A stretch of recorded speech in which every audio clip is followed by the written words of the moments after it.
What's going on, man? I'm back. All right, man. We're gonna go ahead and we're gonna get straight into it.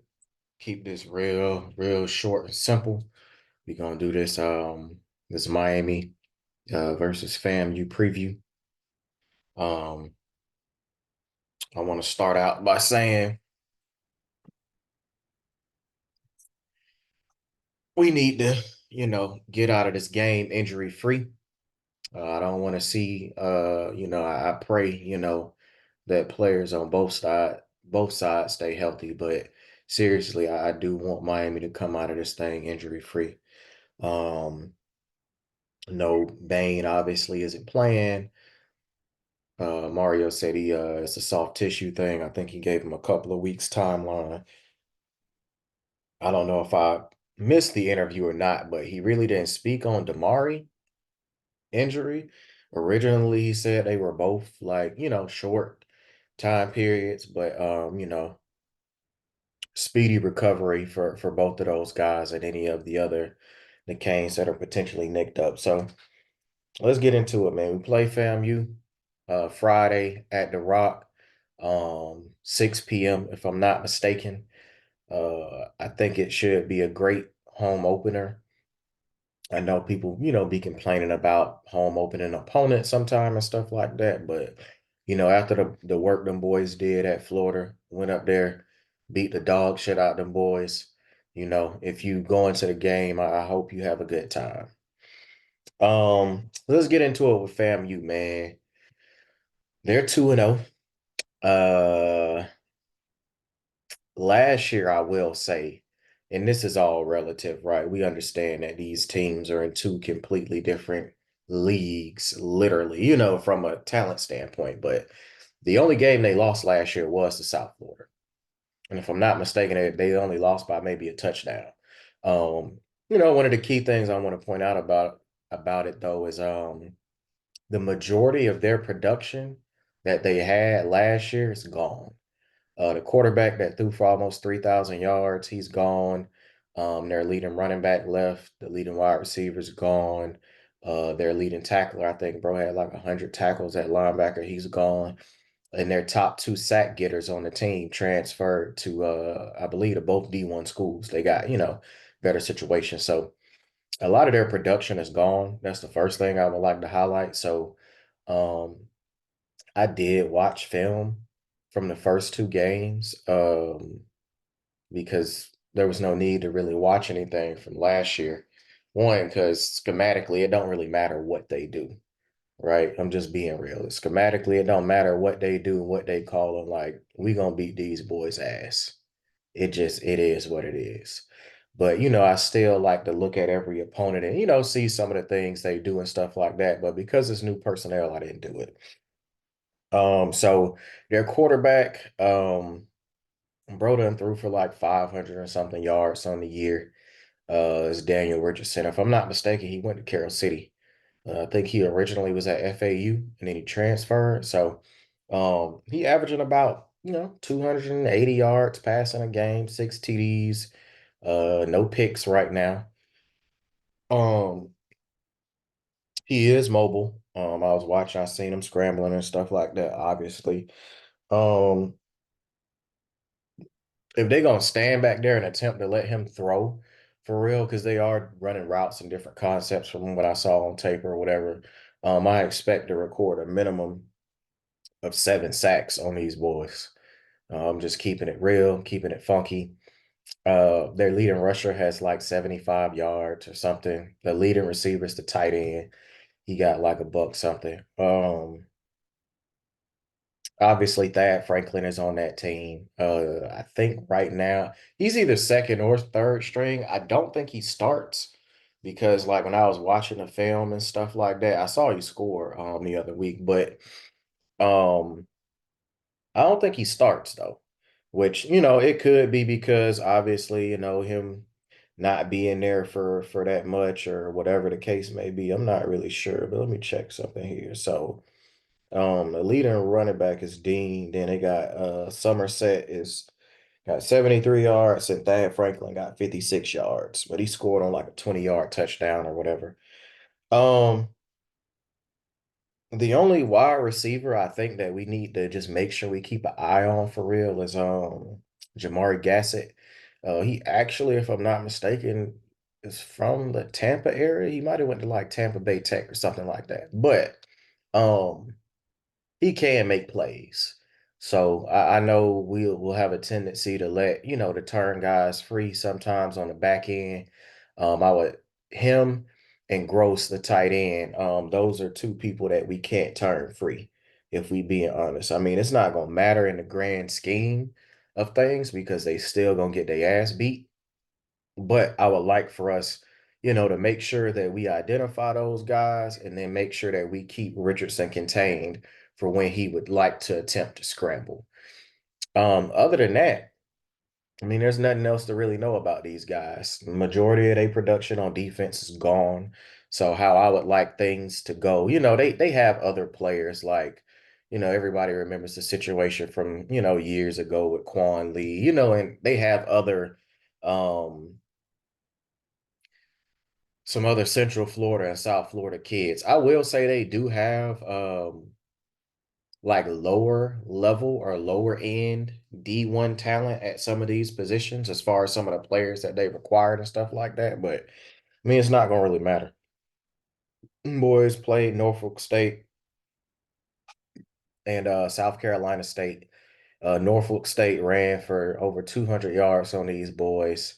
South Carolina State ran for like a buck 50. So if you do the math, these motherfuckers giving up 190 rushing yards a game. Okay, enough said there. If we don't put up at least 300 rushing yard, I really fuck that. We need to put up 400, at least 350 to 400 rushing yards.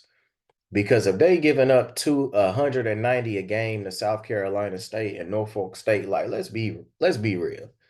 Let's be all the way real. Like, go ahead and run your fucking stats up on these boys, Damian Martinez, Fletcher, AJ Allen, if he play, Jordan Lyle, Chris Johnson play, shit, everybody might have a touchdown. Like that's how I'm feeling. So, but what I would like to see, honestly, is I want to see us up by like 5 or 6 scores or whatever it is by halftime, and then maybe give Cam Ward one more series right after the half, and then that's it. By the time 9 minutes or so come in the third quarter, Cam Ward should be well on the bench type shit. Like he shouldn't even be playing anymore, bro. Once we hit 9 minutes in the third quarter, we should be beating their ass good enough where we can pretty much take all of the starters out of the game and just allow some of these young bulls to get, some live snaps, to get them the live reps so we can use it as coaching, and teaching time for these guys. That's really what this game should be about. Get up on them early, beat the shit out of them, and then middle third quarter on, all the young bulls get reps. So we should see everybody in there. We should see the Coles. We should see Lightfoot. We should see everybody, young old linemen. Obviously, any of the running backs can play, so I don't really think that's a thing with that. But we should see everybody, man. We should see everybody playing this game, and I think it'd be a good chance to let Emery get some live reps as well. He beat out Reese for the backup spot, so he is the number two guy, and get him in there and get him some game reps. He still has, a long way to go and come along. I know, last year he got thrown in the fire and stuff like that. But if we being real, like the quarterback of the future, in my opinion, is not on this roster. Unless some drastic and this isn't aimed at like Judd. He just got here. Don't really know how he ends up developing and stuff like that. But when you talk about Reese Poffenbarger, obviously, I mean he hadn't even been able to beat Emery out. And if we just keeping it all the way real, unless there's some drastic leap that Emery has made or is making between now and next year, we understand that we're going to need a portal quarterback, somebody high end to come in, and then at that point, the following year, one of the younger guys, or if it's Luke, if he even comes, rather if Emery just decides to stick around, maybe he done took that next step, but next year, that's not somebody I want driving my ship right now. I'm just being real. Like we got to get away from the shit that looks mediocre. And he has a lot of time to prove himself technically. You know, he can develop, but based upon what I saw last year, like that's not elite level talent by any means. He has the moxie and the leadership and all of that. That's cool. But like I'm focused on winning and I need winning level talent at quarterback. And from what we've seen so far, it's not on the roster. So I do think those reps are paramount for him to take those next steps because, you know, maybe he develops in the, you know, what we need. We'll see, but he needs those reps, is all I'm getting at. And I think it would be great for him to get those reps. You know, getting Ray more reps at wide receiver, Carr playing, JoJo playing, um, Chance, I guess, is he's worked his way back from his injury and he's close to playing. I heard he was taking, might have been taking reps with like the first team or something this week in practice. I don't really know if that's true. And then there's the, you know, the we don't know if JoJo is or isn't hurt. I've heard it from a lot of different places, like if he actually has a injury or not. Folks saw him warming up or whatever and was like, okay, he may or may not, you know, have an injury. I'm not sure, but any of the young guys, I want them to play, including the young linemen, especially the young linebackers. So you can get Popo in there, you can get Pruitt in there. You know, like we gotta allow, you know, these young guys to get in there and get these reps, you know, get these snaps. Hopefully, you know, we see Patterson play, Scott, you know, different players, man. If Horton's healthy, I'm not sure. I haven't heard much about him right now, but if Horton's healthy, um, and I'm not talking about Isaiah Horton, obviously. So, you know, just getting the young guys reps, man. This this should be, you know, an opportunity to, you know, like I said, just play a lot of kids. I expect Miami to win by a lot of points.